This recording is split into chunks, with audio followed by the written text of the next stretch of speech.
नमस्कार दोस्तों, मेरा नाम है विमल सिंह बालाजी स्टेटा में आप सभी का स्वागत। आज तारीख आपकी 8 अगस्त 2024 की एक एक करके सभी अपडेट की बात इस वीडियो में करेंगे। सबसे पहली अपडेट आपकी है टीआरई 4 को लेकर के, जिसमें बिहार में जल्द शुरू होगी नई बहाली की प्रक्रिया। और यहाँ पर यह चीज भी क्लियर की गई है कि जो आपकी नई बहाली प्रक्रिया होगी वो भी इसी 50% रिजर्वेशन पॉलिसी पर ही होगी। ऐसे यहाँ पर सूत्र निकल करके जो है वो आ रहे हैं। इसको लेकर के यहाँ पर एक स्क्रीनशॉट भी देख पाएंगे। जल्द शुरू होगी नई बहाली प्रक्रिया, सूत्रों के हवाले से बड़ी खबर, इस तरीके से यहाँ पर स्क्रीनशॉट है। अगली अपडेट देखते हैं तो परीक्षा में सेटिंग कराने वालों की 8 जिले से हुई गिरफ्तारी, फर्जी प्रश्न पत्र, ओएमआर सीट और प्रवेश पत्र बरामद हुए। खगड़िया में आप देखेंगे तो 50-50 हजार में बेचे गए परीक्षा के नकली पेपर। फर्जी उत्तर पैसे भेजने ऐंठने में 26 सोशल मीडिया अकाउंट भी सीज जो है वो कर दिए गए हैं, जिसमें से आप देखेंगे तो ईओयू अपराध इकाई की सोशल मीडिया जो पेट्रोलिंग और मॉनिटरिंग यूनिट है उसने टेलीग्राम के 15, व्हाट्सएप के 3 और 8 यूपीआई आईडी की पहचान करके इनकी जांच भी जो है वो शुरू कर दी है, जिसमें से 26 अकाउंट को सीज करके कार्रवाई जो है वो शुरू की गई है। और ये परीक्षा आपकी जो थी वो सिपाही भर्ती परीक्षा थी। पटना से जो है आपकी यहाँ पर न्यूज़ है। राज्य भर में बुधवार को बड़ी संख्या में सेटिंग कराने वाले गिरोह की गिरफ्तारी देखने को मिली, जहां पर अरवल में भी 4 लोग जो है वो धरे गए हैं। डुमरांव में युवक जो है उनसे 28 केंद्रों के 145 एडमिट कार्ड जो है वो मिले हैं। शिक्षकों के ट्रांसफर के लिए आवेदन केवल ऑनलाइन। पटना से ही न्यूज है, जिसमें बताया गया है कि शिक्षा विभाग से जुड़े जो शिक्षक हैं उनके स्थानांतरण के लिए ऑनलाइन आवेदन लिए जाएंगे। शिक्षा विभाग ने बुधवार को स्पष्ट कर दिया है कि स्थानांतरण के लिए सिर्फ ऑनलाइन आवेदन पर ही विचार होगा। विभाग के अपर मुख्य सचिव डॉक्टर एस सिद्धार्थ के ऑफिस की दीवार पर इस आशय की सूचना चस्पा की गई है। इसमें जानकारी दी गई है कि ऑनलाइन आवेदन पत्र लेने की सूचना आने वाले समय में जो है वो दी जाएगी। अगली अपडेट देखेंगे तो खगड़िया और भागलपुर में रटवा रहे थे फर्जी प्रश्न पत्र, 10 लाख में डील। सिपाही भर्ती परीक्षा को लेकर के यहाँ पर जो है वो बताया गया है।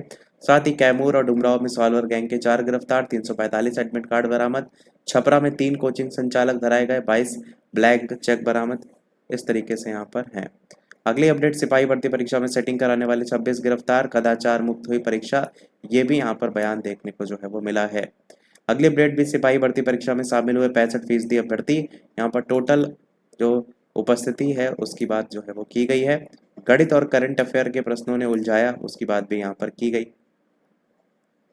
नियुक्ति में 98 से 100% तक अंक दिलाने वालों के खिलाफ सीबीआई की जांच शुरू, जहां पर पटना से न्यूज है, डाक विभाग के ग्रामीण डाक सेवक शाखा पोस्ट मास्टर और सहायक शाखा पोस्ट मास्टर की नियुक्तियों में बिहार में चौंकाने वाली बातें सामने आई हैं। नियुक्ति प्रक्रिया के दौरान अभ्यर्थियों के मैट्रिक के अंक पत्र में 99 और 100% तक अंक दिखाया था। डाक विभाग ने इस मामले को सीबीआई को जो है वो सौंप दिया है।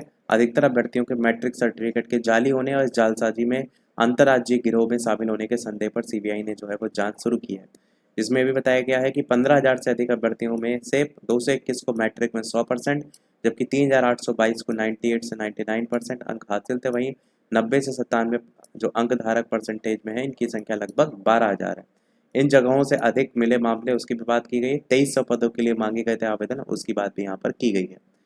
अगली अपडेट एसएससी करेगा ट्रांसलेटर के 312 पदों पर नियुक्ति, जहां पर कर्मचारी चयन आयोग ने भारत सरकार के विभिन्न मंत्रालय, विभाग और संस्थानों में सीधी भर्ती के तहत group B non gazetted junior Hindi translator, junior translator officer, junior translator, senior Hindi translator, senior translator के कुल 312 पदों पर आवेदन आमंत्रित किए हैं।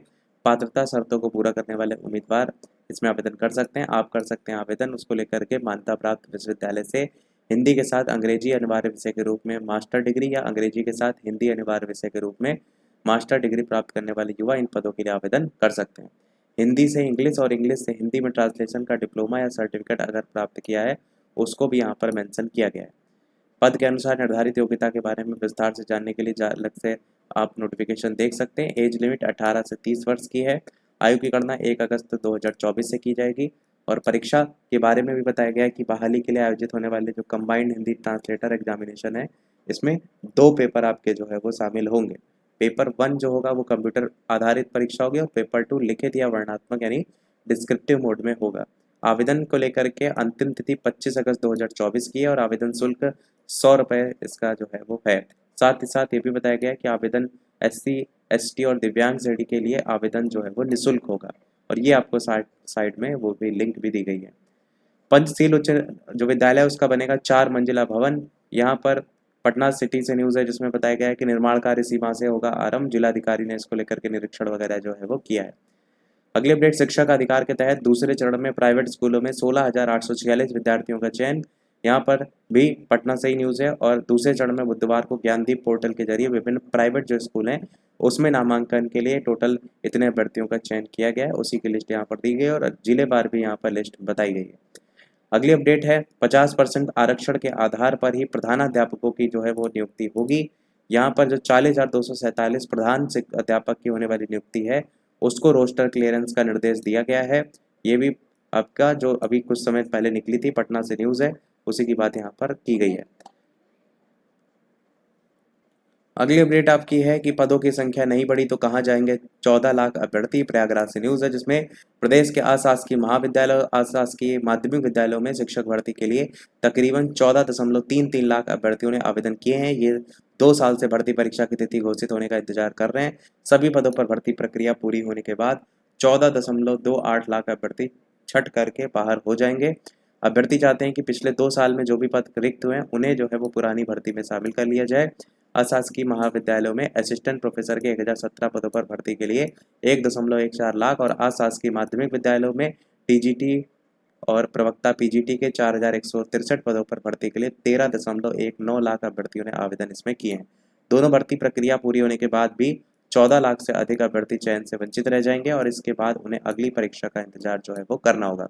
दोनों भर्तियां उत्तर प्रदेश शिक्षा सेवा चयन आयोग को करानी है। आयोग में अब तक ना तो स्थायी अध्यक्ष और ना ही परीक्षा नियंत्रक की नियुक्ति हुई है। ऐसे में दोनों भर्ती परीक्षाओं के लिए अभ्यर्थियों को अभी इंतजार करना पड़ सकता है। और इन भर्तियों के लिए आवेदन की जो प्रक्रिया है वो आपकी पहले ही हो चुकी है अगस्त 2022 में। सोचिए, अगस्त 2022, उसके बाद अगस्त 2023, फिर अगस्त 2024 और अभी भी इंतजार करना पड़ सकता है। आगे अभी बताया गया है कि अभ्यर्थी चाहते हैं पुरानी भर्तियों में जोड़े जाएं नए पद ताकि बढ़े चयन के अवसर। भर्तियों के लिए लिखित परीक्षा के बाद इंटरव्यू भी इसमें जो है वो होना है। अभ्यर्थियों का ये भी कहना है कि अगर भर्ती प्रक्रिया में तेजी आती भी है तो अगले साल अगस्त तक चयन प्रक्रिया पूरी हो सकेगी। ऐसे में आवेदन से लेकर चयन प्रक्रिया पूरी होने तक 3 साल का वक्त इसमें लग जाएगा। अगर दोनों भर्तियों में पदों की संख्या नहीं बढ़ती है तो पिछले 2 साल से भर्ती परीक्षा का इंतजार कर रहे 14.28 लाख अभ्यर्थी चयन प्रक्रिया से बाहर हो जाएंगे, क्योंकि ये आवेदन तो कर नहीं पाए थे। तो यही यहाँ पर बताया गया कि दोबारा से मौका दिया जाए और साथ ही साथ जो पद खाली हो गए हैं बाद में उनको भी इसमें जो है वो जोड़ा जाए। वही बात यहाँ पर लिखी, इन भर्तियों में शामिल होने की अनिवार्य अर्हता प्राप्त कर ली, उन्हें नई भर्ती के लिए कब तक इंतजार जो है वो करना पड़ेगा। अगली अपडेट आपकी है कि प्रतियोगी परीक्षाओं के लिए तैयार होंगे 4 अलग अलग प्रश्न पत्र। लखनऊ से न्यूज़ है जिसमें बताया गया है कि फुल प्रूफ सिस्टम के लिए राजकीय प्रिंटिंग प्रेस में पेपर छपवाने पर विचार हो रहा है।